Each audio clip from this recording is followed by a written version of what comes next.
한 송이 연꽃이 진흙 속에서 피어오르듯 부처님의 깨달음이 이 세상에 드러났습니다.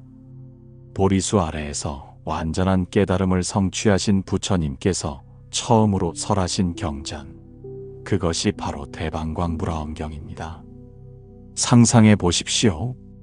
깨달음을 얻으신 부처님의 마음이 어떠했을까요? 온 우주가 하나의 광명으로 가득 차고 모든 존재가 서로 연결되어 있음을 직관하신 그 순간의 경이로움을 부처님께서는 그 무한한 깨달음의 세계를 우리에게 전해주고자 하셨습니다. 그것이 바로 화엄경입니다. 스스로를 아는 것이 곧 세계를 인식하는 일이 되는 정말 무한하고 웅대한 세계관이 담긴 경전입니다. 이는 단순한 철학적 명제가 아닙니다. 우리의 마음과 우주가 하나로 연결되어 있다는 화엄의 근본 진리를 보여주는 것입니다. 내 마음이 곧 부처님의 마음이고 부처님의 마음이 곧 우주 전체의 마음이라는 놀라운 깨달음이 여기에 담겨 있습니다. 화엄경은 마치 거대한 만다라와 같습니다. 중앙에는 비로자나 부처님이 계시고 그 주위로 무수한 부처님들과 보살님들이 둘러싸고 있습니다. 그리고 그 모든 존재들이 서로 빛을 비추며 하나의 완전한 조화를 이루고 있습니다. 시간을 거슬러 올라가 보겠습니다. 당나라 시대 실찬안타라는 인도의 고승이 80권에 달하는 방대한 화엄경을 중국어로 번역했습니다. 그 이전에도 40권 화엄경과 60권 화엄경이 있었지만 80권 화엄경이야말로 가장 완전한 형태로 부처님의 가르침을 담고 있었습니다. 이 80권 화엄경은 7처 9회 39품이라는 독특한 구조를 가지고 있습니다. 마치 교향곡처럼 여러 악장으로 나뉘어져 있지만 전체가 하나의 거대한 선율을 이루고 있습니다. 7처란 부처님께서 설법하신 7곳의 장소를, 9회는 9번의 설법회를 의미합니다. 왜 장소는 7곳인데 설법은 9번일까요? 이것은 부처님의 설법이 단순히 한 곳에 머물러 있지 않음을 보여줍니다. 지상의 정멸도량에서 시작하여 보광명전, 급고도곤을 거쳐 천상의 도리천궁, 야마천궁, 도솔천궁, 타화자재천궁으로 올라가셨다가 다시 지상의 보광명전으로 돌아와 3번의 설법을 더하시는 것입니다. 이는 부처님의 가르침이 천상과 지상을 넘나들며 모든 차원의 존재들에게 전해진다는 것을 의미합니다. 우리가 사는 이 현실 세계뿐만 아니라 더 높은 차원의 세계에서도 부처님의 법음이 끊임없이 울려 퍼지고 있는 것입니다. 일부 용수보살의 아름다운 압축, 약찬계의 탄생. 방대한 화엄경을 어떻게 이해할 수 있을까요? 마치 바다와 같이 광대한 부처님의 가르침을 어떻게 우리의 마음에 담을 수 있을까요? 이런 고민 속에서 탄생한 것이 바로 화엄경 약찬계입니다. 이를 지으신 분이 바로 용수보살님입니다. 남인도에서 태어나신 용수보살님은 마명보살을 이어 대승불교의 가르침을 체계화하신 분입니다. 특히 중관학파를 창시하고 공사상을 널리 알린 분으로 불교사에서 제2의 부처님이라 불릴 정도로 존경받는 분입니다. 용수보살님께서는 화엄경의 무한한 세계를 7자 119구 770자라는 간결한 개성으로 압축하셨습니다. 마치 거대한 우주를 하나의 씨앗 안에 담아내신 것과 같습니다. 이것이 바로 화엄경 약찬계입니다. 7자 개성이라는 형식을 선택하신 이유는 무엇일까요? 동양의 전통에서 7이라는 숫자는 완전함을 상징합니다. 또한 7자로 이루어진 각 구절은 마치 진주 목걸이의 구슬처럼 하나하나가 독립적인 의미를 가지면서도 전체적으로는 하나의 완전한 조화를 이루고 있습니다. 대방광불화엄경이라는 제목부터가 이미 하나의 우주입니다. 각 글자마다 깊은 의미가 담겨 있습니다. 대라는 글자는 단순히 큰 것을 의미하지 않습니다. 우리 마음이 본래 크고 밝고 넓다는 의미입니다. 마치 한없이 넓은 허공과 같이 우리의 본래 마음에는 아무런 한계가 없다는 것을 보여줍니다.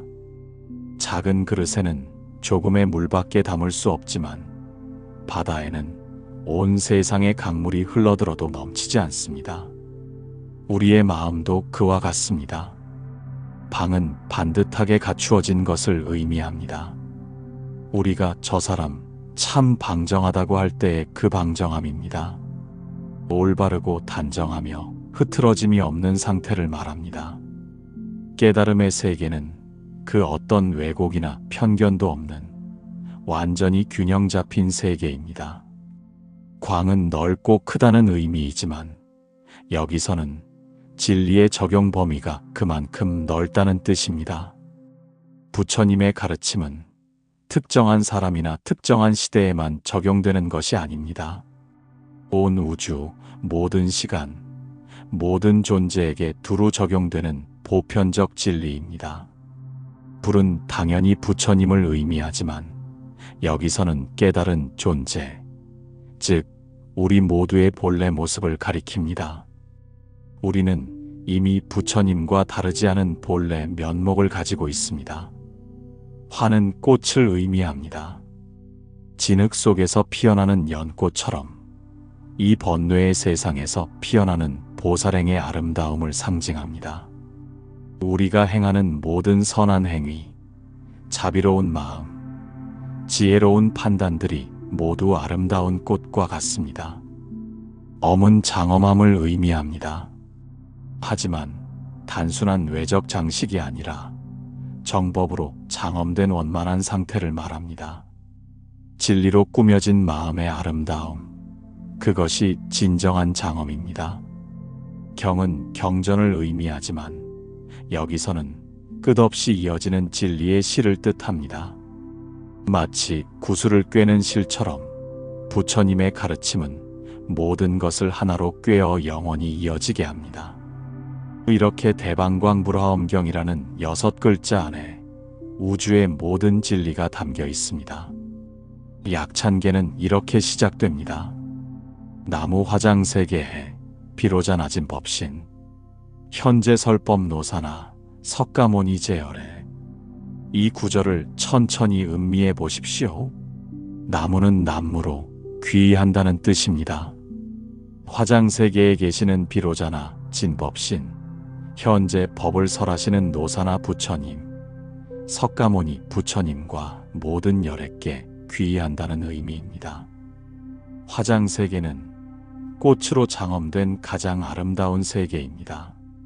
하지만 이것이 우리와 동떨어진 먼 곳에 있는 것이 아닙니다. 우리가 진실한 마음으로 살아갈 때 바로 이곳이 화장세계가 됩니다. 한 송이 꽃에서도 우주의 아름다움을 볼 수 있고 한 방울의 이슬에서도 무한한 지혜를 발견할 수 있습니다. 비로자나 부처님은 대일열애라고도 불리는데 온 우주에 광명을 비추시는 부처님입니다.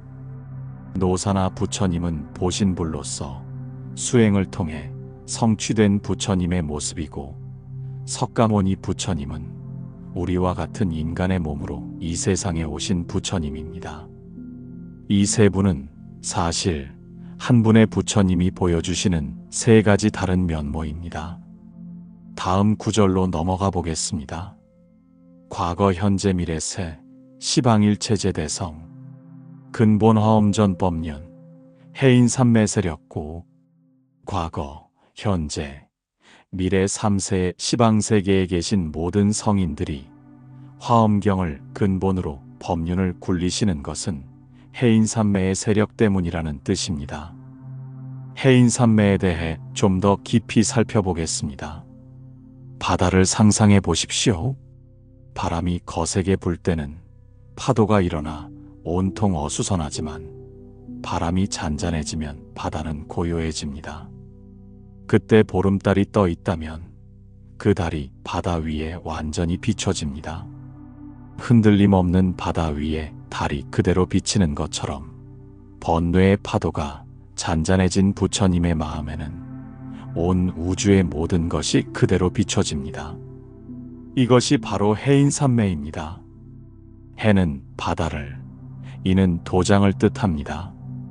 바다에 도장을 찍듯이 모든 것이 그대로 비춰진다는 의미입니다.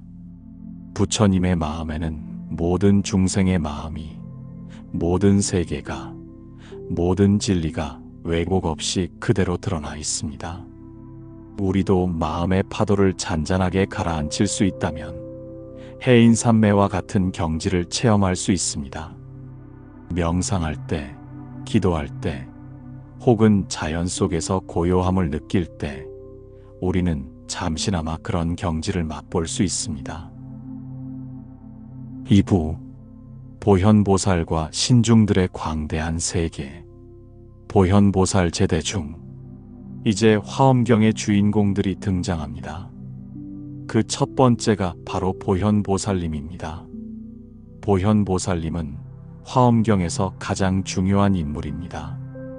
처음에 등장하시고 마지막에도 등장하십니다. 이는 화엄경이 무엇보다도 실천을 강조한다는 것을 보여줍니다. 보현보살님 하면 우리는 행원제일이라고 알고 있습니다. 행원이란 실천하는 원력을 의미합니다. 단순히 좋은 마음을 먹는 것에 그치지 않고 그것을 실제로 행동으로 옮기는 것입니다. 원력을 세우되 그것을 반드시 실행에 옮기는 것, 그것이 보현보살님의 특징입니다. 문수보살님은 사자를 타고 계시고 보현보살님은 코끼리를 타고 계십니다. 왜 코끼리일까요? 코끼리는 무겁고 느린 것 같지만 실제로는 매우 힘이 세고 꾸준합니다. 한번 걸어가기 시작하면 어떤 장애물도 뚫고 나아갑니다. 보현보살님의 실천력이 바로 그와 같습니다. 화려하지는 않을지 몰라도 꾸준하고 확실하게 중생을 구제하는 일을 해나가십니다. 보현보살님 주위에는 제대중, 즉 모든 대중보살들이 함께 계십니다. 이는 깨달음의 길이 혼자만의 여행이 아님을 보여줍니다. 우리는 서로 도우며 서로 의지하며 함께 성장해 나가는 것입니다. 첫 번째 설법 장소인 정멸도량에서 보현보살님께서 설법을 하시는데 그 가운데 무려 육품이 설해집니다. 부처님과 부처님 세계의 오묘하고 심오한 공덕을 설해 주십니다. 부처님이 깨달음을 얻으시고 그 빛이 발하는 광명의 모습이 굉장히 장엄스럽게 펼쳐집니다. 상상해 보십시오. 부처님께서 완전한 깨달음을 얻으신 그 순간의 광경을 온 우주가 하나의 빛으로 충만하고 모든 존재가 그 빛 속에서 춤추듯 조화를 이루는 모습을, 그것이 바로 화엄경이 그리고 있는 부처님의 세계입니다. 이어서 신중님들이 등장합니다. 신중님들은 도량을 옹호하는 분들로, 화엄경에 나오는 신중님들은 특히 신비롭고 영통한 위력을 가지고 계십니다. 하지만 이분들은 단순히 초자연적인 존재가 아닙니다. 우리 마음속에 잠재되어 있는 다양한 능력과 가능성을 상징적으로 표현한 것입니다. 집금강신 신중신. 첫 번째로 등장하는 것이 집금강신입니다. 금강저를 든 신중님이라는 뜻입니다. 금강저는 인드라의 무기로 그 어떤 것도 부술 수 있는 최강의 무기입니다. 하지만 여기서 부순다는 것은 외부의 적을 부순다는 것이 아니라 우리 마음속의 번뇌를 부순다는 의미입니다. 금강이라는 것은 다이아몬드를 의미하기도 합니다. 다이아몬드는 세상에서 가장 단단한 물질로 다른 모든 것을 자를 수 있지만 자신은 결코 잘리지 않습니다. 우리의 지혜도 그와 같아야 합니다. 모든 번뇌를 자를 수 있지만 그 지혜 자체는 결코 흔들리지 않는 것입니다. 집금강씨는 오랜 세월 동안 부처님을 따르면서 불법을 옹호하는 신중으로 알려져 있습니다. 우리도 그런 견고한 마음을 가져야 합니다. 어떤 유혹이나 시련이 와도 흔들리지 않는 금강과 같은 신심을 가져야 합니다. 신중씨는 몸이 여럿인 신중님입니다. 삼두육비라고 해서 머리가 3개, 팔이 6개 달린 형상입니다. 이상하게 들릴지 모르지만 이는 우리 마음속에 잠재되어 있는 무한한 능력을 상징합니다. 머리가 3개라는 것은 과거, 현재, 미래를 모두 볼 수 있다는 뜻이고, 팔이 6개라는 것은 어떤 일이든 할 수 있다는 의미입니다. 실제로 우리의 마음은 그런 무한한 가능성을 가지고 있습니다. 다만 우리가 그것을 제대로 활용하지 못할 뿐입니다. 꽃이 피면 자연스럽게 향기가 나는 것처럼 우리의 본래 심성이 드러나면 드러날수록 자비로운 말도 하고 기쁨이 있는 행동도 하고 지혜로운 행동을 할 수 있게 됩니다. 이것이 바로 신중신이 상징하는 다양성의 의미입니다. 족행신중 도량신. 족행신중은 발이 굉장히 빠른 신중님입니다. 이분은 아주 오랜 세월 동안 부처님을 떠난 적이 없다고 합니다. 부처님이 다니신 곳, 부처님이 행하신 곳, 그 바람일행까지 모두 다 닮아서 부처님이 행하신 그대로 우리가 수행해 나가는 것을 의미합니다. 이는 우리에게 중요한 교훈을 줍니다. 진정한 수행은 부처님의 발자취를 따라가는 것입니다. 부처님께서 어떻게 사셨는지, 어떤 마음으로 중생을 대하셨는지, 어떤 방식으로 자비를 실천하셨는지를 배우고 따라하는 것입니다. 도량신은 도량을 지키는 신중입니다. 부처님께 공양하기를 원하고 언제나 수행하는 자들의 처소를 잘 지키고 깨끗하게 꾸며서 단정하게 살 수 있도록 도와주는 분입니다. 우리의 마음도 하나의 도량입니다. 이 마음의 도량을 깨끗하게 지키고 부처님을 모실 수 있도록 장엄하게 꾸미는 것이 바로 수행입니다. 매일 아침 부처님께 예불을 드리고 경전을 읽고 자비로운 마음을 내는 것들이 모두 도량을 꾸미는 일입니다. 주성신중 주지신. 주성신중은 성을 지키는 신중님이고 주지신은 땅을 지키는 신중입니다.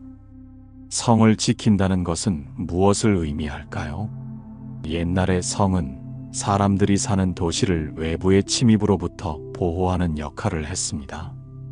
마찬가지로 우리의 마음에도 성이 있어야 합니다. 탐욕, 성냄, 어리석음과 같은 번뇌들이 우리 마음에 침입하지 못하도록 막는 방어벽이 필요합니다. 그 방어벽이 바로 계율이고 선정이고 지혜입니다. 이 3가지가 튼튼하게 구축되어 있으면 어떤 번뇌가 와도 우리 마음을 해치지 못합니다. 주지신은 땅을 지키는 신입니다. 땅은 모든 생명의 터전입니다.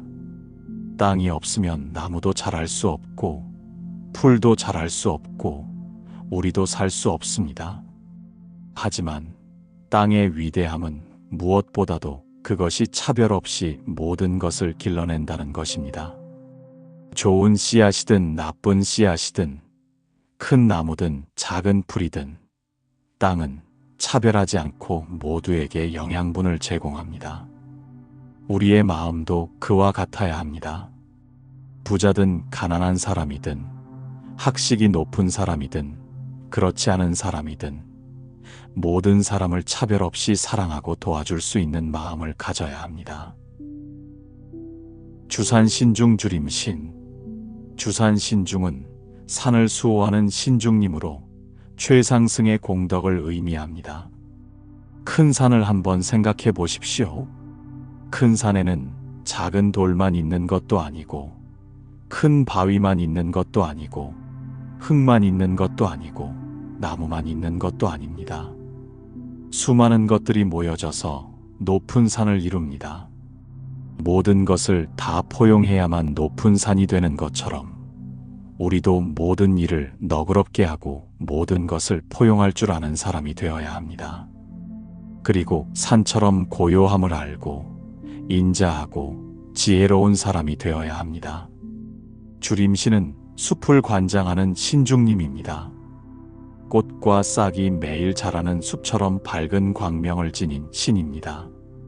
우리 마음에 공덕의 숲을 가꾸는 것을 주림신을 통해서 배울 수 있습니다.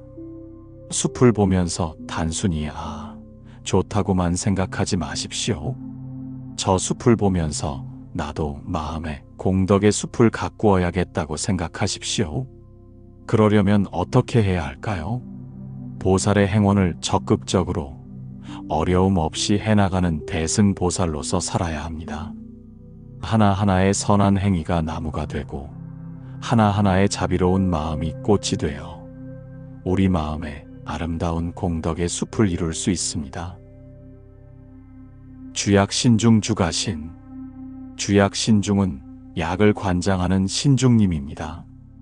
약사열애와 같은 존재로 인자함으로 중생의 마음의 병을 없애주시는 신중님입니다. 우리가 감기에 걸렸을 때 병원에 가서 약을 처방받으면 그 약을 꼬박꼬박 잘 챙겨 먹어야 합니다. 마찬가지로 우리가 이 고통받는 세상에서 벗어나려면 부처님의 말씀을 약으로 삼아 확실하게 잘 숙지하고 열심히 정진하면서 살아가야 합니다. 경전을 읽는 것, 명상하는 것, 자비심을 기르는 것, 이 모든 것이 우리 마음의 병을 치료하는 약입니다. 주가신은 곡식을 주관하는 신중님입니다. 농사신이라고도 하는데 부드럽고 맛난 음식으로 중생의 허기를 달래주는 신입니다. 가을 들판을 상상해 보십시오.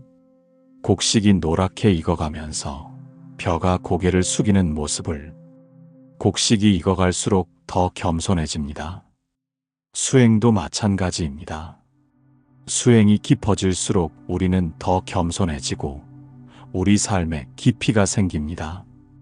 아는 것이 많아질수록 오히려 자신이 얼마나 무지한지를 깨닫게 되고 그래서 더욱 겸손해지는 것입니다. 주하신중 주의 신. 주하신중은 강을 주관하는 신중님이고 주의 신은 바다를 주관하는 신중님입니다. 강물의 흐름을 생각해 보십시오. 높은 산에서 시작된 작은 물줄기가 시내가 되고 개울이 되고 강이 되어 마침내 넓은 바다로 흘러갑니다. 그 과정에서 강물은 모든 생명에게 생명수를 제공합니다. 목마른 동물들이 물을 마시고 농부들이 농사를 짓고 나무들이 뿌리를 통해 영양분을 흡수합니다. 주하신중은 그런 강물처럼 중생을 이롭게 하는 분입니다. 우리가 일상에서 행하는 작은 선행, 아주 조그만한 선한 행동 하나에서부터 시작해서 깊은 선정에 이르기까지 모든 수행이 번뇌를 씻어내게 하는 강물과 같습니다. 주의 신은 바다를 주관하는 신중입니다. 바다는 모든 강물의 종착지입니다. 어떤 강물이든 어디서 시작되었든 결국은 모두 바다로 흘러갑니다. 바다는 그 모든 것을 받아들입니다. 깨끗한 물도, 더러운 물도, 차가운 물도, 뜨거운 물도 모두 받아들입니다. 우리의 마음도 바다와 같아야 합니다. 모든 중생을, 모든 상황을, 모든 경험을 포용할 수 있는 넓은 마음을 가져야 합니다. 바다처럼 수행의 원력도, 방편도 넓고 깊어져서 부처님의 큰 공덕의 바다를 이루어야 합니다. 주수신중 주하신. 주수신중은 물을 주관하는 신중이고 주하신은 불을 주관하는 신중입니다. 주수신중은 목마름에 허덕이는 모든 중생을 구제합니다. 목마르고 갈증이 나고 힘들어할 때 그때 한 모금의 물이 얼마나 감사한지 모릅니다. 사막을 걸어본 사람은 물의 소중함을 압니다. 비가 내려서 만물을 적시면 모든 생명이 잘 자라나듯이 지혜를 잘 키우는 것을 물에 비유합니다. 법비라는 말이 있습니다. 법의 비를 내린다는 뜻입니다. 부처님의 가르침이 마치 비와 같이 내려서 중생들의 마음밭을 적시고 지혜의 싹을 틔워준다는 의미입니다. 우리도 법문을 듣고 경전을 읽고 선지식의 가르침을 받을 때 마치 메마른 땅에 단비가 내리는 것과 같은 기쁨을 느낄 수 있습니다. 주하시는 불을 주관하는 신입니다. 불같이 환한 지혜로 캄캄한 중생의 무명을 소멸시키는 분입니다. 주하신이라고 해서 분노가 치솟는 것 같은 느낌을 받을 수 있지만 절대 그런 것이 아닙니다. 주하신은 지혜의 불길을 상징합니다. 어두운 밤에 횃불 하나가 얼마나 소중한지 생각해 보십시오. 그 작은 불빛 하나가 어둠을 몰아내고 길을 밝혀줍니다. 우리의 지혜도 그와 같습니다. 지혜의 불로써 번뇌의 어둠을 다 태워버리고 소멸시킵니다. 주풍신중 주공신. 주풍신중은 바람을 주관하는 신중이고 주공신은 허공을 주관하는 신중입니다. 바람은 어떤 특징이 있을까요? 자유롭습니다. 어디든지 갈 수 있고 어떤 것에도 매이지 않습니다. 산이 막아도 넘어가고 바다가 가로막아도 건너갑니다. 주풍신중은 그런 바람처럼 걸림이 없는 것을 이야기합니다. 무해라는 말이 있습니다. 걸림이 없다는 뜻입니다. 자유자재한 마음, 그 어떤 것에도 매이지 않는 마음을 우리에게 가르쳐 줍니다. 자유롭고 편안하고 언제나 걸림이 없고 구속됨이 없는 것, 그것이 바로 깨달은 마음의 특징입니다. 주공신은 허공을 주관하는 신입니다. 허공을 생각해보면 그 어떤 것도 허공을 더럽힐 수 없습니다. 연기가 올라가도 구름이 끼어도 비가 와도 눈이 와도 허공 자체는 조금도 변하지 않습니다. 항상 맑고 깨끗합니다. 우리의 본성도 허공과 같습니다. 번뇌가 일어나면 마음이 흐려지지만 번뇌가 사라지면 맑은 하늘, 파란 가을 하늘처럼 본성이 그대로 드러납니다. 부처님의 마음과 중생인 나의 마음이 그 번뇌가 소멸됨으로써 본성은 똑같다는 것을 허공을 통해 깨달을 수 있습니다. 3부 천상과 지상을 잇는 계층의 세계. 신중님들 다음으로는 천인들의 세계가 펼쳐집니다. 불교에서는 우주를 6개, 색계, 무색계로 나누는데 이는 단순한 공간적 구분이 아니라 의식의 차원을 나타내는 것입니다. 6계는 욕망의 중생이 머무는 세상입니다. 탐진치라고 하는 탐욕, 성냄, 어리석음이 많이 남아있는 중생이 머무는 세상이 바로 6계입니다. 우리가 살고 있는 이 세상도 6계에 속합니다. 하지만 6계라고 해서 나쁜 것만은 아닙니다.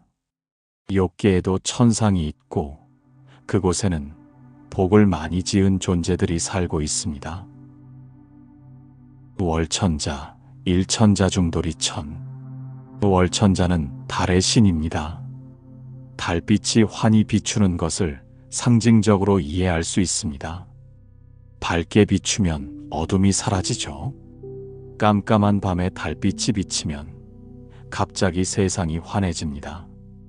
마찬가지로 달빛 같은 지혜가 우리 마음에 비치면 번뇌의 어둠이 사라지고 우리 마음의 보배가 그대로 드러납니다.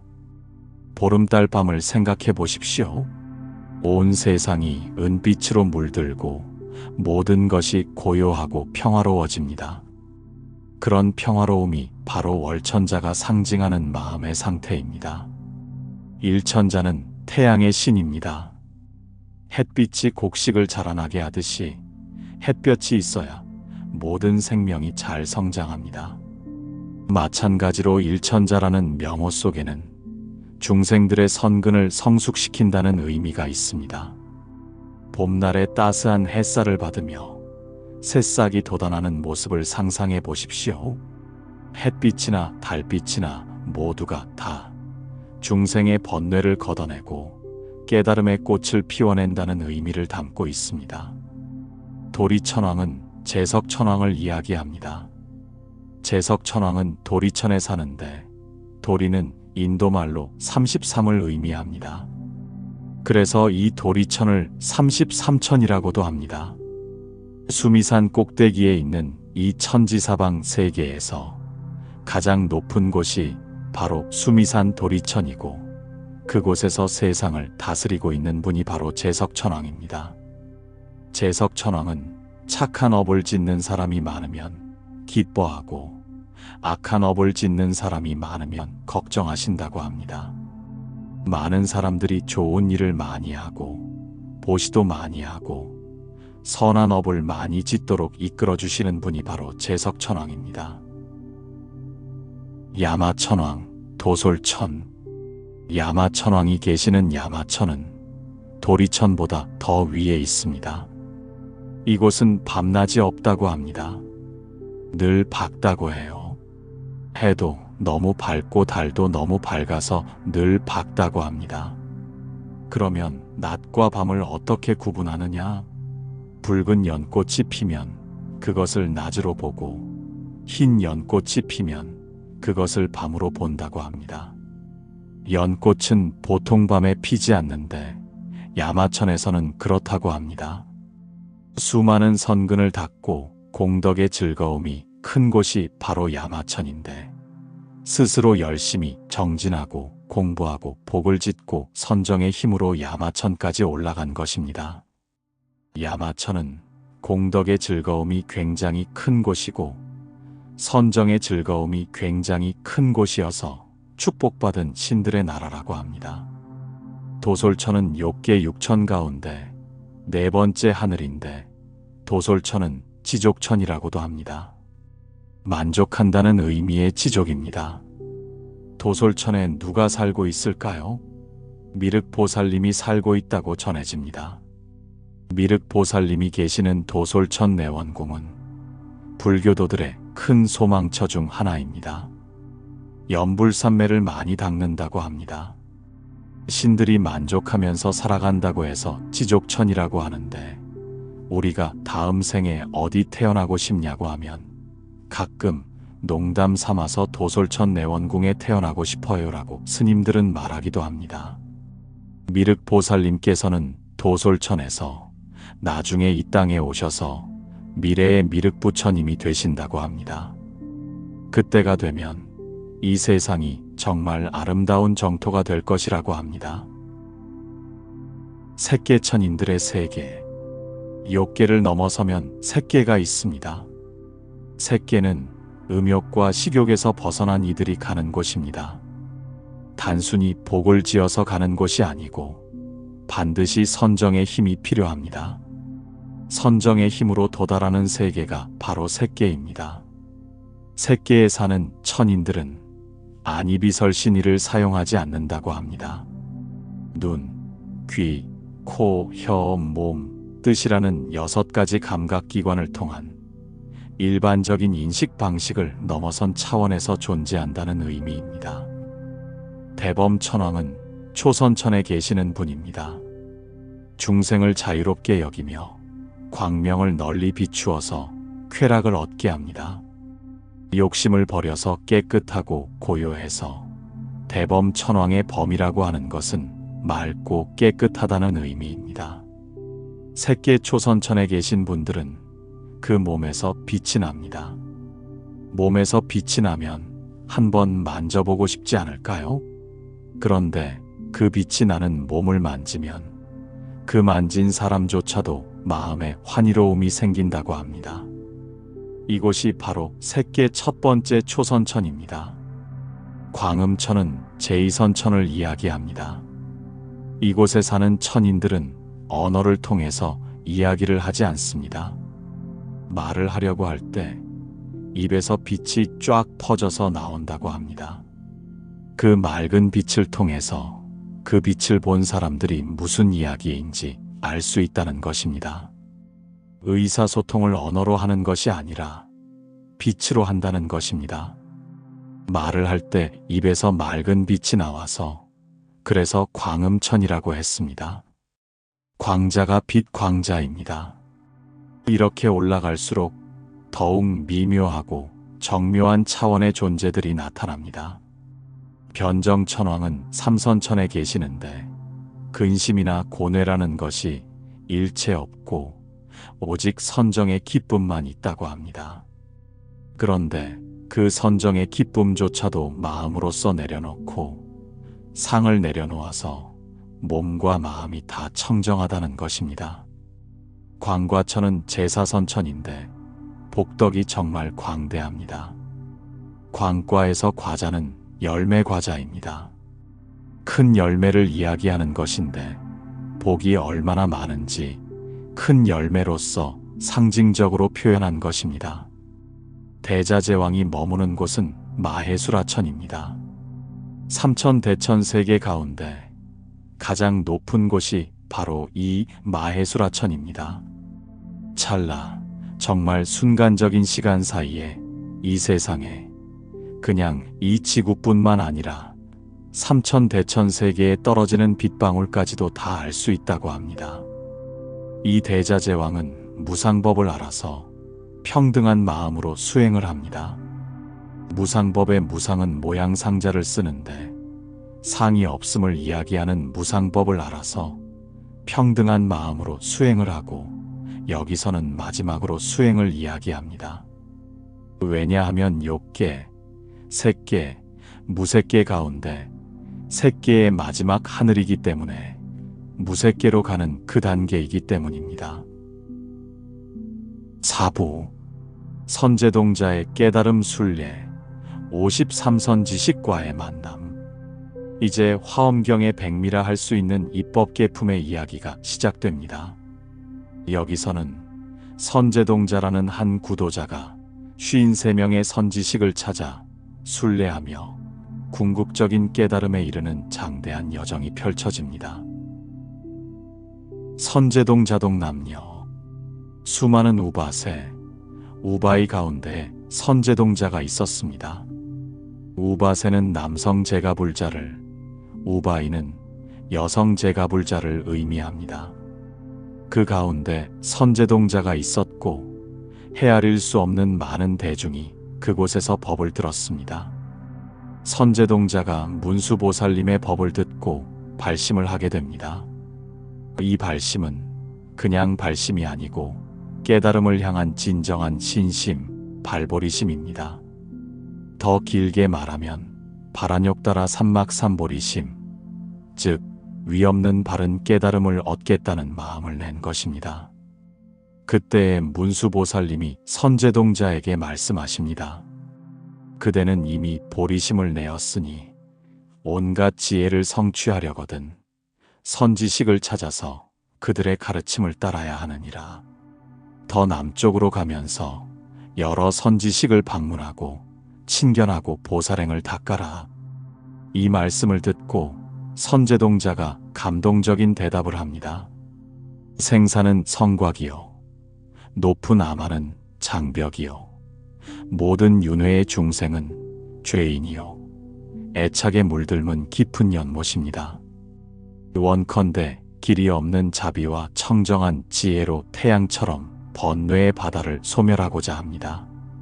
원하옵나니 해탈문을 열어 모든 전도된 망상을 떨쳐버리게 하소서. 이 구절은 정말 아름답습니다. 선제동자는 자신이 처한 상황을 정확히 인식하고 있습니다. 생사윤회는 마치 높은 성벽과 같아서 벗어나기 어렵고 교만한 마음은 장벽이 되어 진리를 가리며 애착심은 깊은 늪과 같아서 빠져나오기 힘들다는 것을 알고 있습니다. 그래서 자비와 지혜의 햇빛으로 이 모든 어둠을 걷어내고 싶다고 간절히 원하는 것입니다. 53선 지식의 순례 여정. 이후에 선제동자는 선지식을 찾아다니게 되는데 화엄경 입법계품에 나오는 것이 53선 지식을 이야기합니다. 실제로 친견한 숫자는 55회이지만 문수보살님을 2번 뵙고 덕생동자와 유덕녀가 같은 법문 내용을 반복해서 하기 때문에 이 둘을 하나로 간주해서 53선 지식이라고 합니다. 문수살이 최제일, 문수보살님을 가장 먼저 친견하기 때문에 문수살이 최제일이라고 합니다. 문수보살님은 초발심 행자를 발심하게 하는 역할을 하셨습니다. 특히 초발심 행자들은 보살행에 대해서는 약간 신심이 약한데 문수보살님께서 보살행을 구하라고 이야기하시고 지혜를 얻으려면 선지식을 반드시 찾아가라고 이야기하십니다. 10주의 선지식들. 첫 번째 만나는 분이 바로 덕운비구스님입니다. 문수보살님은 선제동자에게 남쪽으로 가면 승락이라는 나라가 있고 거기에 덕운스님이 있으니 가서 보살이 어떻게 보살행을 닦을 수 있는지 물어보라고 하셨습니다.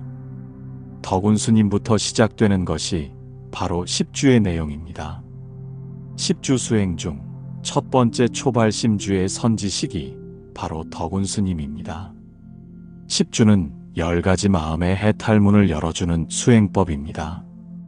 진리를 확실하게 이해하고 부처님의 깨달음의 세계에 안주할 수 있게 되었다고 해서 10주, 그 머물주자를 씁니다. 초발심주는 보살이 깨달음을 성취하기 위해서 처음 보리심을 낸 그 마음자리의 경지를 의미합니다. 덕운스님은 해탈의 힘과 청정한 지혜의 눈을 얻는 길은 오직 연불산매에 있다고 설명하시면서 연불문에 의지해서 지혜로서 일체법을 꿰뚫어 본다고 이야기해 주십니다. 그 가르침을 받고 선제동자가 여기에서 초발심주를 배우게 됩니다. 그리고 초발심주에 들게 되죠. 배울 뿐만 아니라 초발심주의 단계에 오릅니다. 해운스님은 10주 가운데 2번째 치지주의 선지식입니다. 치지주란 마음을 잘 다스리는 경지라고 이해하시면 됩니다. 마음이 법의 근원임을 밝히는 자리에 올랐다는 것이죠. 해운스님은 보리심을 내는 일과 선근을 강조하면서 우리의 마음이 아주 큰 바다와 하나가 되는 수행을 하셨다고 이야기합니다. 그러면서 다음 분을 추천합니다. 선주비구를 추천하는 것이죠. 선주비구는 10주 가운데 제3수행주의 선지식입니다. 수행주는 이 세상의 이치, 실상을 바로 보는 마음가짐을 말합니다. 어느 곳이나 다니면서 중생만행을 닦으면서 온갖 중생을 교화하는데 세상 일상을 보는 마음가짐을 갖고 있기 때문에 걸림이 없습니다. 선제동자가 처음에 선주비구를 찾았을 때 온갖 신들이 와서 선주스님한테 공양을 올리는 것을 봅니다. 그걸 보니까 너무 환희심이 나는 것입니다. 그래서 다시 그곳에 가서 보살행에 대해서 여쭙습니다. 그러자 선주스님께서는 깨끗한 삶 그리고 걸림없는 마음에 대해서 이야기합니다.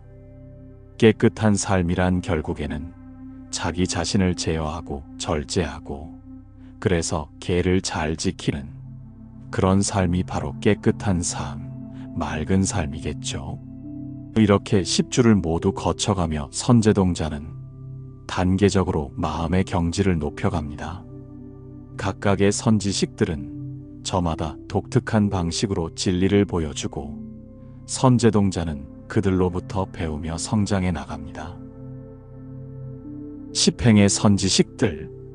10주를 마친 후에는 10행의 선지식들을 만나게 됩니다. 10행은 보살에게 부처님께서 설하신 실천행이 있는데 환희행, 요익행, 무의역행, 무구료행, 이치란행, 선연행, 무착행, 존중행, 선법행, 진실행입니다. 선견비구는 10행의 첫 번째 환희행의 선지식입니다.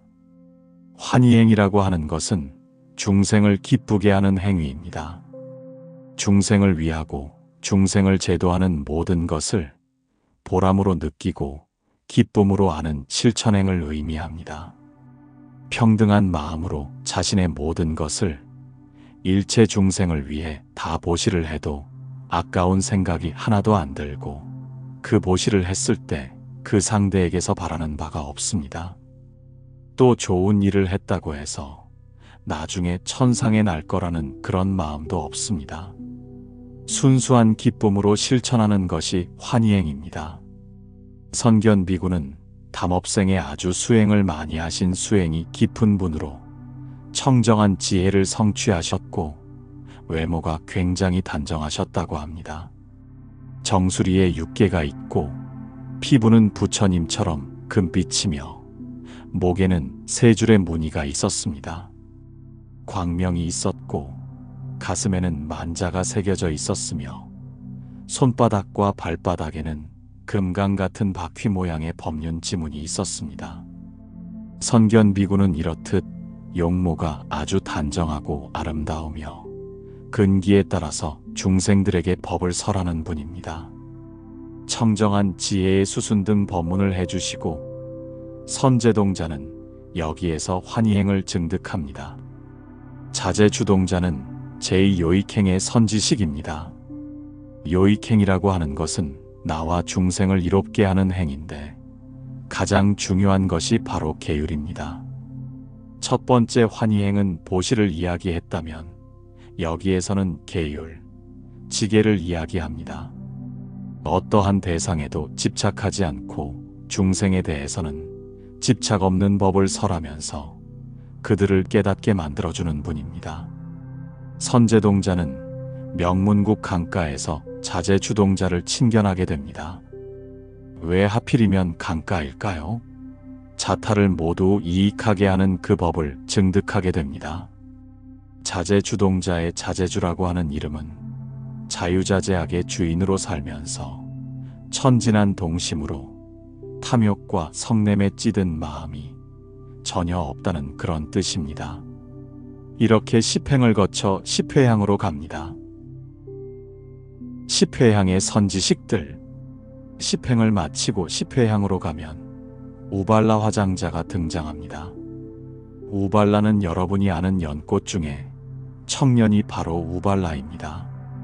우발라 화장자는 제1 10회향 가운데 첫 번째 구호일체 중생이 중생상회향의 선지식입니다. 회향의 이름이 길죠. 하지만 이렇게 이름이 길기 때문에 해석하기가 더 쉽습니다. 모든 중생을 구호했으나 내가 중생이라는 생각을 내지 않는 회향입니다.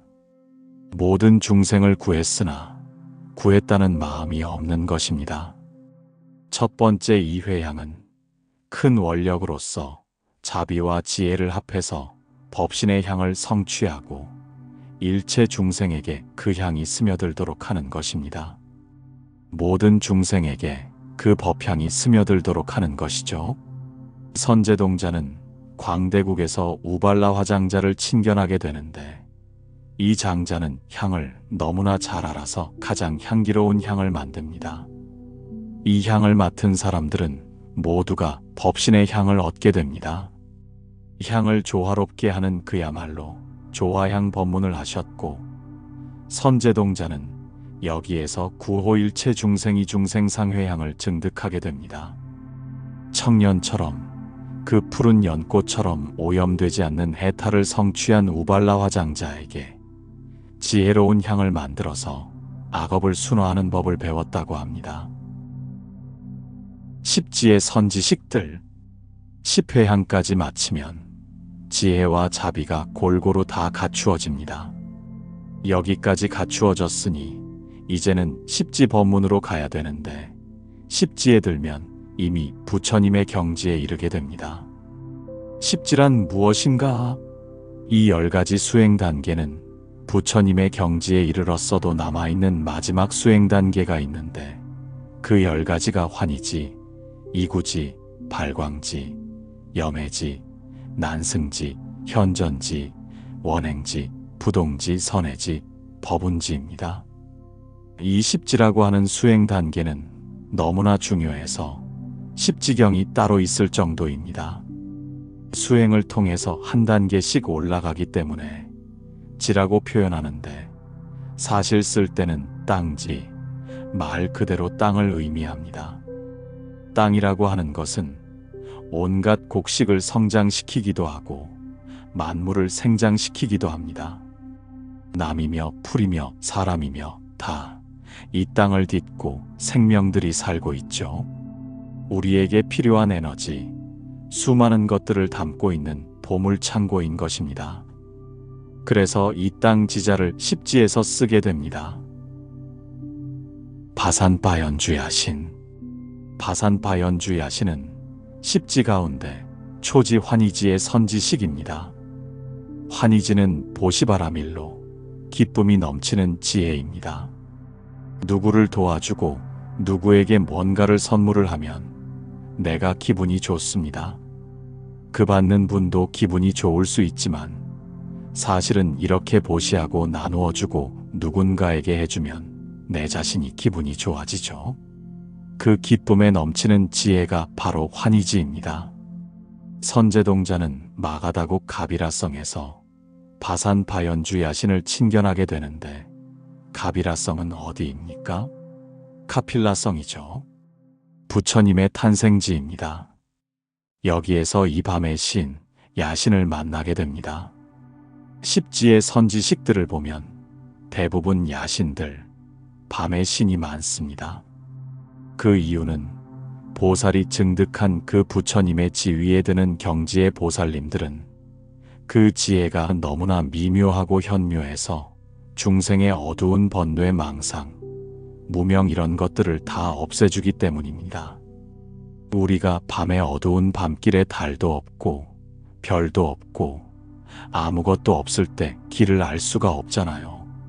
그때 등불 하나, 그 한 줄기 빛이 우리가 가는 그 길을 안내해 주듯이 불보살님께서 그 지혜의 빛으로 중생을 이끌어 준다는 의미로 십지에 나오는 선지식들은 대체로 야신들, 밤의 신이 많습니다. 이분은 어둠에 갇힌 중생에게 빛이 되어지고 악도에 빠진 중생에게는 길을 건너는 다리가 되어주는 분이라고 합니다. 선제동자는 이 야신에게서 모든 중생의 어리석음에서 벗어나는 보살파일제 중생안법 광명의 탈법문을 얻고 환희지를 배우게 됩니다. 십지를 모두 거쳐 등각과 묘각에 이르게 됩니다. 등각이란 평등한 진여실상의 경지를 터득한 것을 이야기합니다. 지금까지 십신, 십주, 십행, 십회향, 십지 그리고 등각, 묘각인데 십지까지는 다 단계별로 수행계위에 맞는 차별이 있었습니다. 그런데 등각에 가면 이제 더 이상 차별이 없습니다. 왜냐하면 여기 가면 깨달음의 경지, 부처님의 경지에 이미 이르렀기 때문입니다. 등각의 선지식들, 마야부인 천주광. 마야부인과 천주광녀가 함께 등장합니다. 마야부인은 등각의 선지식이긴 하지만 부처님의 어머니입니다. 바로 마야부인과 천주광녀, 이 두 분이 함께 등장하는데 마야부인은 제일 등각의 선지식이고 무엇보다 부처님의 어머니이기 때문에 지극한 자비의 상징으로서 우리가 받아들이고 있습니다. 재밌는 것은 부처님이 태어날 때마다 늘 이 마야 부인이 어머니 역할을 했다고 합니다. 그러니까 늘 태에서 부처님이 될 그 아이를 키우고 그리고 낳았다는 이야기입니다. 선제동자는 마야 부인을 친견하고 보살의 대원과 지혜가 환술과 같음을 아는 그 법문을 듣게 됩니다. 왜냐하면 일체 모든 존재는 변하고 또한 일시적이며 허망하며 영원하지 않다는 것을 아는 지혜를 가득 담고 있는 법문이기 때문입니다. 자비로움이 극에 달하면 지혜가 드러나게 되어 있습니다. 마야 부인처럼 어머니가 자식을 생각하는 그 자비로움이 극에 달하면 반드시 지혜가 드러나게 됩니다. 이렇게 53선 지식을 모두 친견하며 선제동자는 깨달음의 여정을 완성해 나갑니다. 각각의 선지식들은 수행의 단계에 맞는 특별한 가르침을 주며 선제동자로 하여금 점차 부처님의 경지에 이르도록 인도해 줍니다. 5부 최종 깨달음 미륵보살, 문수보살, 보현보살과의 만남 미륵보살 문수 등 선제동자의 긴 여정이 드디어 절정에 이릅니다. 남쪽 해안국 대장엄 동산 가운데 비로자 나장엄장 속에서 선제동자가 엎드려서 절을 하고 미륵보살님을 찬탄했는데 그때에 미륵보살님께서 먼 곳으로부터 오셔서 친견하게 됩니다. 미륵보살님이 계시지 않다가 어느 먼 곳에서부터 오신다는 것은 바로 인연 따라 우리가 미륵보살님을 찾으면 그 인연 따라서 미륵보살님이 나타나서 오시고 존재한다는 의미입니다. 이는 깊은 불교적 진리를 담고 있습니다. 부처님이나 보살님은 어떤 고정된 장소에 계시는 것이 아니라 우리의 간절한 구도심에 응답하여 나타나시는 것입니다. 미륵보살님이 그 손가락을 허공에 튕기자 선제동자는 3세 인연과 3계 법문을 터득해서 등각의 문에 들어가게 됩니다. 그리고 설법을 다하시고 그 설법을 마치자 미륵보살님은 선제동자에게 비로자 나장엄장 누각에 한번 들어가 보지 않겠느냐고 권합니다. 여기서 선제동자는 잊어버리지 않는 기억, 즉 불망염지라고 하는 것을 얻게 됩니다. 한번 들으면 잊지 못한다, 잊혀지지 않는다고 해서 불망염지라고 하는데 그것을 얻고 세계를 보는 청정한 눈을 얻고 걸림없는 지혜와 보살의 지혜를 얻습니다. 이것은 정말 놀라운 경지입니다. 진리를 한번 깨달으면 그것이 결코 잊혀지지 않는다는 것입니다. 우리가 일상적인 지식은 시간이 지나면 잊어버리지만 참된 깨달음은 한번 얻으면 영원히 우리 마음속에 새겨집니다. 그리고 나서 미륵보살님이 나중에 다시 신통력을 거두고 손가락을 딱 튕기니 선제동자가 삼매에서 깨어납니다. 이는 깨달음의 체험이 일시적인 신비 체험이 아니라 일상으로 돌아와서도 지속되는 진정한 변화임을 보여줍니다. 문수보살이 다시 등장합니다. 문수보살님은 선제동자의 순례 여정의 시작점이셨는데 이제 다시 만나게 됩니다. 선제동자는 문수보살님을 만나서 마정수기를 받게 되는데 이마에 손을 얹고 수기를 주는 것을 이야기합니다. 문수보살님은 처음에 선제동자가 순례길을 떠날 때 만났죠. 그분의 말씀을 듣고 지시를 듣고 남쪽을 순례하라는 이야기를 듣고 순례를 하는데 여기 와서 다시 문수보살님을 만나게 된 것입니다. 이는 깨달음의 여정이 원형을 이루고 있음을 보여줍니다. 시작과 끝이 하나로 연결되어 있는 것입니다. 보현보살 미진 중 마침내 선제동자는 마지막 선지식인 보현보살님을 만나게 됩니다. 보현보살님은 화엄경 전체의 가장 중요한 인물이라고도 할 수 있고 화엄경이 무슨 이야기를 하는가, 그리고 우리에게 무슨 가르침을 주는가 하는 것이 바로 이 보현보살님을 통해서 알 수 있습니다. 보현보살님은 선제동자가 찾은 53선지식 가운데 마지막 선지식입니다. 보현이라고 하는 이름은 원래 이름이 사만타바드라라고 하는 이름인데 이 사만타바드라에는 현명하다, 아주 지혜롭다는 의미가 담겨져 있습니다. 우리가 생각할 때 지혜라고 하면 문수보살님을 떠올리기 쉽습니다. 하지만 보현보살님은 실천행, 보살행, 자비행 이런 실천행의 상징이고 사실 지혜가 없으면 보살행이라는 것은 어렵습니다. 자유롭게 방편도 쓸 수 있고 지혜롭게 자비심도 낼 수 있고 모든 것이 지혜를 바탕으로 한 자비여야만 실천행이 더 아름답게 빛날 수 있습니다. 금강도량 보배연화 사자좌에 앉아 계시는 보현보살님을 선제동자가 친견하고 보현보살님에게서도 똑같이 마정수기를 받게 됩니다. 이렇게 이마에 손을 얹고 수기를 받은 선제동자는 모든 세계의 미진수 삼매문이라고 하는 것을 얻게 됩니다. 선제동자가 보현보살님의 몸을 보니 보현보살님이 너무 잘생기신 것이었습니다. 너무 잘생기고 그 잘생긴 외모 속에 그리고 그 몸의 모든 세포마다 털구멍마다 거기에서 부처님 세계가 다 담겨 있다는 것을 알게 됩니다. 이것은 화엄경의 핵심 사상인 일즉일체 일체즉일의 세계관을 보여줍니다. 하나 속에 전체가 들어있고 전체 속에 하나가 들어있다는 것입니다. 보현보살님의 털구멍 하나하나에 무수한 부처님의 세계가 들어있고 동시에 보현보살님 전체가 그 각각의 털구멍 속에 다 담겨 있는 것입니다. 이러한 보현보살님을 끝으로 선제동자가 수많은 53선 지식을 찾아뵙고 가르침을 받게 되는 여정이 마무리됩니다. 미륵보살님은 자비를 상징하고 문수보살님은 지혜를 상징하고 보현보살님은 행원, 즉 실천과 행원을 상징합니다.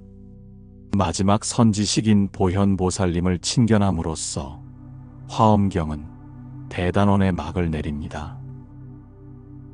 6부 화엄경의 완성과 우리의 깨달음. 어차법회운 집내. 이 법회에 구름처럼 모여든다는 의미입니다. 구름처럼 수많은 사람들이 모여들어서 항상 비로자나 부처님을 따른다는 이야기입니다. 흔들림 없는 본래의 마음으로 우리가 살아가야 된다는 이야기를 이렇게 표현하는 것입니다. 어련화장세계해 조화장엄대법륜. 연화장세계에서 조화롭게 장엄하며 대법륜을 굴린다는 뜻입니다.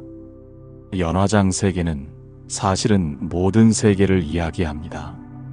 어느 특별한 연꽃만 피어있는 그런 곳을 이야기하는 것이 아니라 연화장세계는 사실 모든 세계를 이야기합니다. 그 모든 세계에서 본래의 모습을 잃지 않고 살아간다는 것을 이야기하는 것입니다. 우리가 살아갈 때에 인연에 끌려다닌다거나 얽히거나 고뇌하거나 헤매거나 하지 않는다는 것입니다. 번뇌망상에 끌려다니지 않는다는 뜻입니다. 시방허공제 세계, 역부여시상설법. 시방허공의 모든 세계에서도 또한 이와 같이 항상 법을 설한다는 뜻입니다. 부처님의 가르침은 이 한 곳에서만 울려 퍼지는 것이 아닙니다. 온 우주 어디에서나 모든 차원에서나 끊임없이 법음이 울려 퍼지고 있습니다. 우리가 귀를 기울이면 바람 소리에서도 새 소리에서도 물 흐르는 소리에서도 부처님의 법음을 들을 수 있습니다. 모든 현상이 부처님의 설법이고 모든 존재가 부처님의 화현입니다. 화엄경 39품의 전체 구조. 화엄경의 품명들이 약 1000개에 압축되어 나타납니다. 세주묘엄 열애상은 세주묘엄품과 열애현상품을 묶어서 이야기한 것입니다. 세주묘엄품은 화엄경 전체 서론에 해당하는 품이고 열애현상품에서는 화엄경의 본론이 처음 시작됩니다. 부처님의 거룩한 모습, 현상 모습을 빛으로써 표현하고 있습니다. 부처님의 깨달음이 어떤 추상적인 개념이 아니라 실제로 온 우주를 비추는 광명으로 드러나고 있음을 보여줍니다. 보현삼매 세계성은 보현삼매품에 대한 설명입니다. 보현보살이 삼매를 통해서 마음의 무한한 가능성을 이야기하는 품입니다. 우리의 마음이 얼마나 광대한 가능성을 가지고 있는지, 그리고 그 마음을 올바르게 집중하면 어떤 놀라운 일들이 일어날 수 있는지를 보여줍니다. 이렇게 화엄경 39품의 전체 구조가 약찬계에 압축되어 나타납니다.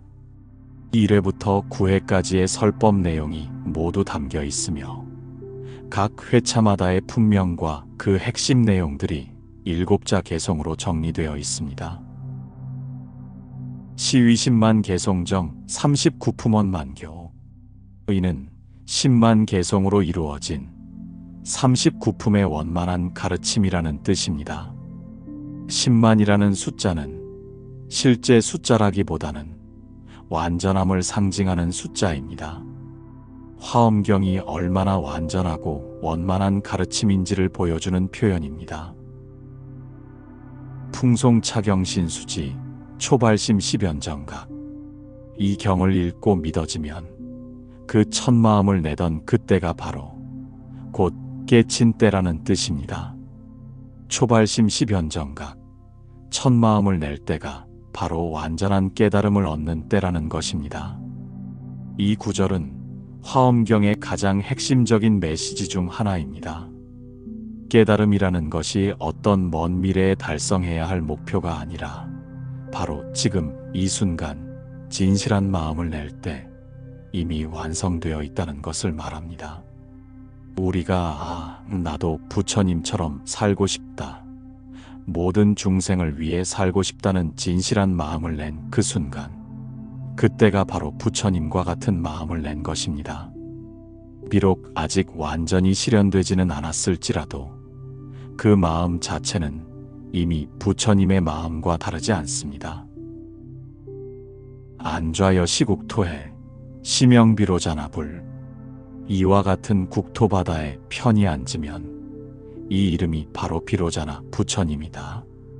즉 화엄경을 수지하면 이미 우리는 부처님이나 다름이 없다는 말입니다.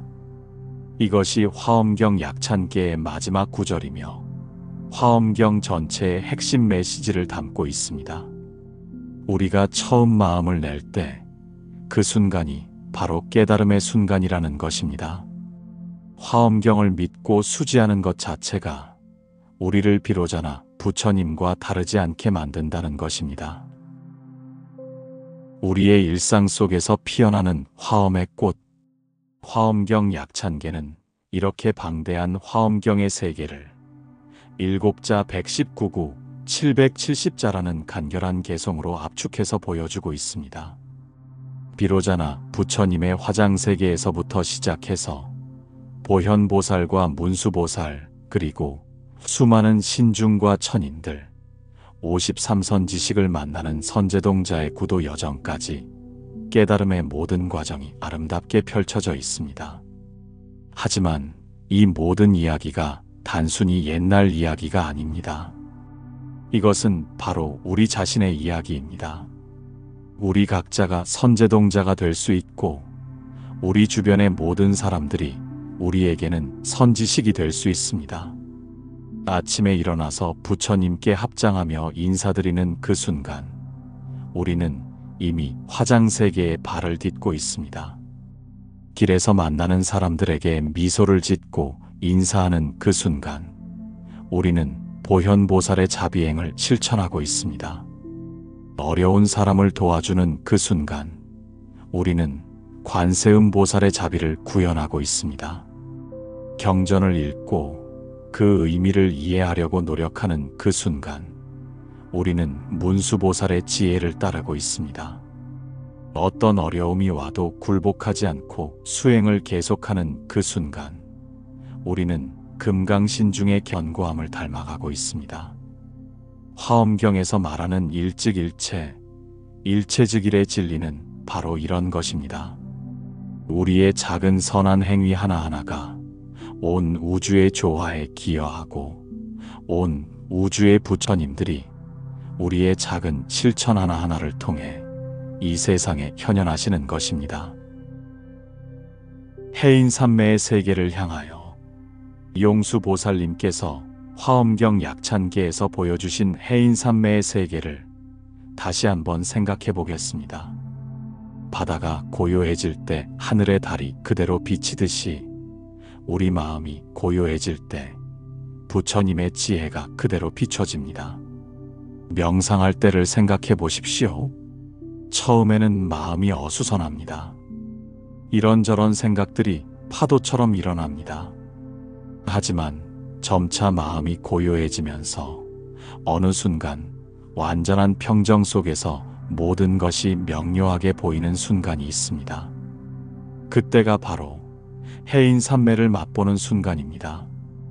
그런 순간에 우리는 깨닫게 됩니다. 내가 애써 깨달음을 얻으려고 노력했던 것이 아니라 깨달음이 이미 거기에 있었고 다만 내가 그것을 가리고 있었을 뿐이라는 것을. 마치 구름이 걷히면 본래 있던 파란 하늘이 드러나듯이 번뇌의 구름이 걷히면 본래 맑고 밝은 우리의 불성이 그대로 드러납니다. 보현행원의 무한한 실천.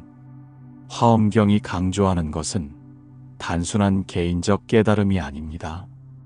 그것은 모든 중생과 함께하는 깨달음, 온 우주와 하나가 되는 깨달음입니다. 그래서 보현보살의 행원이 그토록 중요한 것입니다. 보현보살의 10대 원왕을 생각해 보십시오. 첫 번째 원이 예경제불입니다. 모든 부처님께 예경한다는 것입니다. 하지만 이것이 단순히 부처님 상 앞에서 절하는 것만을 의미하지는 않습니다. 모든 존재 속에 있는 불성을 알아보고 그것에 예경하는 것입니다. 길에서 만나는 사람들, 심지어 나를 괴롭히는 사람들까지도 그들 속에 있는 불성을 보고 그것에 예경할 수 있다면 그것이 바로 예경제불의 실천입니다. 두 번째 원인 찬탄열애는 모든 열애를 찬탄한다는 것입니다. 다른 사람의 장점을 발견하고 그것을 진심으로 찬탄하는 것, 그것이 바로 찬탄열애의 실천입니다. 이렇게 보현보살의 10대 원왕은 모두 우리의 일상 속에서 실천할 수 있는 구체적인 수행법들입니다. 그리고 이런 실천을 통해 우리는 점차 보현보살의 마음에 가까워져 갑니다. 선제동자의 구도정신을 배우며 선제동자의 이야기에서 우리가 배울 수 있는 가장 중요한 것은 그의 구도정신입니다. 그는 53명의 선지식을 만나면서 단 한 번도 이분이 나보다 나이가 어리네, 이분은 여자네, 이분은 신분이 낮네라고 생각하지 않았습니다. 어린 동자든 창녀든 뱃사공이든 국왕이든 그 모든 분들을 동등한 마음으로 선지식으로 받아들이고 진심으로 가르침을 청했습니다. 이런 마음가짐이야말로 진정한 구도자의 자세입니다. 우리도 일상에서 만나는 모든 사람들로부터 배울 수 있어야 합니다. 나이가 어린 사람에게서도, 학식이 부족한 사람에게서도, 심지어 나를 비판하는 사람에게서도 배울 것이 있습니다. 그런 열린 마음을 가질 때 우리 주변의 모든 사람들이 우리의 선지식이 됩니다. 신중과 천인들의 상징적 의미. 화엄경 약찬계에 등장하는 수많은 신중과 천인들도 단순히 신화적 존재가 아닙니다. 이들은 모두 우리 마음속에 잠재되어 있는 다양한 능력과 가능성을 상징합니다. 집금강신의 견고함은 우리가 어떤 어려움이 와도 흔들리지 않는 신심을 가져야 한다는 것을 가르쳐 줍니다. 주지신의 포용력은 우리가 땅처럼 모든 것을 차별 없이 받아들일 수 있는 넓은 마음을 가져야 한다는 것을 보여줍니다. 주산 신중의 높이는 우리가 모든 것을 포용하면서도 높은 이상을 잃지 않아야 한다는 것을 의미합니다.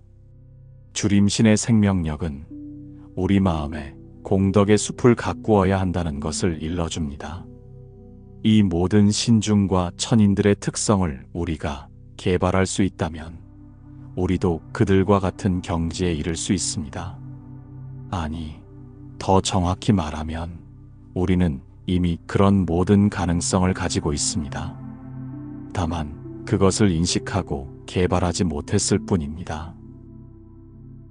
욕계에서 색계로, 색계에서 무색계로, 화엄경에서 말하는 욕계, 색계, 무색계의 구분도 단순히 사후 세계의 층차를 말하는 것이 아닙니다. 이것은 우리 의식의 발전 단계를 보여주는 것입니다. 욕계의 단계에서는 우리가 아직 감각적 욕망에 많이 의존합니다. 맛있는 음식, 아름다운 것들, 편안함 등에 마음이 끌립니다. 이 단계에서도 복을 많이 지으면 천상에 태어날 수 있지만 그것은 아직 임시적인 것입니다. 색계의 단계에 이르면 그런 감각적 욕망에서 많이 벗어납니다. 선정의 힘으로 마음을 다스릴 수 있게 되고 더 미묘하고 정신적인 차원의 기쁨을 경험할 수 있게 됩니다. 무색계의 단계에서는 형태에 대한 집착조차 없어집니다. 순수한 의식의 차원에서 존재할 수 있게 됩니다.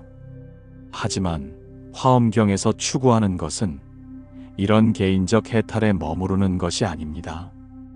그것을 넘어서서 모든 중생과 함께하는 보살의 길을 걸어가는 것입니다.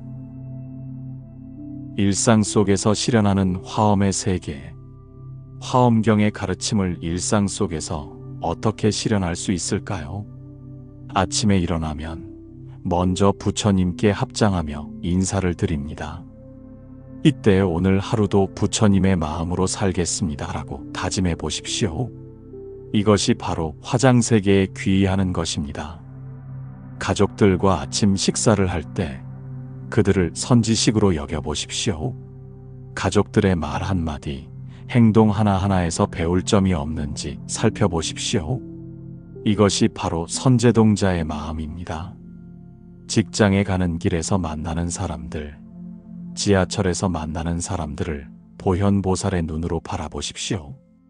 그들 모두가 나와 같이 행복하기를 원하고 고통에서 벗어나기를 원하는 존재들입니다. 그들에게 자비로운 마음을 내어 보십시오. 일터에서 어려운 일이 생겼을 때 그것을 금강신중의 마음으로 받아들여 보십시오. 어떤 어려움이 와도 흔들리지 않는 견고한 마음으로 대처해 보십시오. 저녁에 집에 돌아와서는 하루를 돌아보며 회향해 보십시오. 오늘 내가 한 작은 선한 행위들이 모든 중생의 행복을 위해 쓰여지기를 원한다고 회향해 보십시오. 이것이 바로 십회향의 실천입니다. 초발심시변정각의 깊은 의미, 화엄경 약찬계의 마지막 구절인 초발심시변정각은 정말 놀라운 가르침입니다. 처음 마음을 낼 때가 바로 완전한 깨달음을 얻는 때라는 것입니다. 이것은 깨달음이 어떤 먼 미래의 일이 아니라는 것을 의미합니다. 우리가 모든 중생이 행복하기를 원한다. 나도 부처님처럼 살고 싶다는 진실한 마음을 낸 그 순간, 그때가 바로 부처님의 마음을 낸 것입니다. 물론 그 마음을 완전히 실현하기까지는 오랜 시간이 걸릴 수 있습니다. 하지만 그 마음 자체는 이미 완전합니다. 마치 씨앗 속에 이미 큰 나무가 들어있듯이 우리의 첫 발심 속에 이미 완전한 깨달음이 들어있는 것입니다. 이런 관점에서 보면 우리는 이미 부처님입니다. 다만 그것을 자각하지 못하고 있을 뿐입니다. 수행이라는 것은 새로운 무엇인가를 얻는 것이 아니라 이미 가지고 있는 것을 발견하는 것입니다. 비로자나 부처님으로서의 우리, 안좌여 시국토해 시명비로자나 불, 이와 같은 세계에 편안히 앉으면 그 이름이 바로 비로자나 부처님이라는 이 구절은 화엄경의 결론입니다. 우리가 화엄경의 가르침을 믿고 실천할 때 우리는 이미 비로자나 부처님과 다르지 않다는 것입니다. 이것은 단순한 비유가 아닙니다. 정말로 우리의 본성은 비로자나 부처님의 본성과 같습니다. 비로자나 부처님은 대일열애라고도 불립니다. 큰 태양과 같은 부처님이라는 뜻입니다. 태양이 온 세상을 차별 없이 비추듯이 비로자나 부처님의 광명은 온 우주를 차별 없이 비춥니다. 우리도 그와 같은 마음을 가질 수 있습니다. 친한 사람이든 그렇지 않은 사람이든, 나에게 도움이 되는 사람이든 그렇지 않은 사람이든 모든 존재를 차별 없이 사랑할 수 있는 마음을 가질 수 있습니다. 그런 마음이야말로 비로자나 부처님의 마음입니다. 화엄경 약찬계는 우리에게 무한한 선물을 주었습니다. 그것은 바로 우리 자신이 얼마나 소중하고 위대한 존재인지를 깨닫게 해주는 선물입니다. 우리는 단순히 욕망과 고통에 시달리는 중생이 아닙니다. 우리는 이미 부처님과 같은 본성을 가진 존재입니다. 다만 그것을 자각하지 못하고 있을 뿐입니다. 선제동자가 53선 지식을 만나며 깨달음에 이르렀듯이 우리도 일상에서 만나는 모든 사람들, 모든 상황들을 통해 성장하고 깨달아갈 수 있습니다. 보현보살이 무한한 자비행을 실천하듯이 우리도 작은 것부터 시작해서 점차 우리의 자비심을 넓혀갈 수 있습니다. 문수보살이 모든 법의 실상을 꿰뚫어 보듯이 우리도 공부하고 수행하며 지혜를 기를 수 있습니다. 미륵보살이 모든 중생의 미래 행복을 위해 원력을 세우듯이 우리도 더 나은 세상을 위해 우리 나름의 원력을 세울 수 있습니다. 화엄경 약찬계를 통해 우리는 이 모든 것이 가능하다는 것을 알았습니다. 그리고 그것이 먼 미래의 일이 아니라 바로 지금 여기서 가능하다는 것을 알았습니다. 초발심 십연정각, 첫 마음을 낼 때가 바로 완전한 깨달음을 얻는 때입니다. 우리가 진실한 마음으로 부처님의 길을 걷겠다고 다짐하는 그 순간 우리는 이미 부처님의 세계에 발을 딛고 있습니다. 화엄경 약찬계의 아름다운 세계가 우리 모두의 마음속에 피어나기를 간절히 원합니다. 비로자나 부처님의 광명이 우리를 통해 이 세상 곳곳에 비춰지기를 기원합니다. 용수보살님께서 7자 119구 770자로 압축해 주신 이 무한한 세계가 우리의 일상을 변화시키고 우리의 삶을 아름답게 만들어 주기를 바랍니다. 모든 중생이 화엄경의 진리를 깨달아 해인산매의 고요함 속에서 서로 빛이 되어 주기를, 보현보살의 행원을 실천하여 이 세상이 진정한 화장세계가 되기를 간절히 기원하며 긴 여정을 마무리합니다. 끝까지 들어주셔서 감사합니다. 이 내용이 여러분의 수행과 일상에 도움이 되셨다면 구독과 좋아요 버튼을 눌러주시기 바랍니다. 부처님의 자비와 지혜가 항상 여러분과 함께 하시길 기원합니다. 나무아미타불, 나무관세음보살, 나무대세지보살.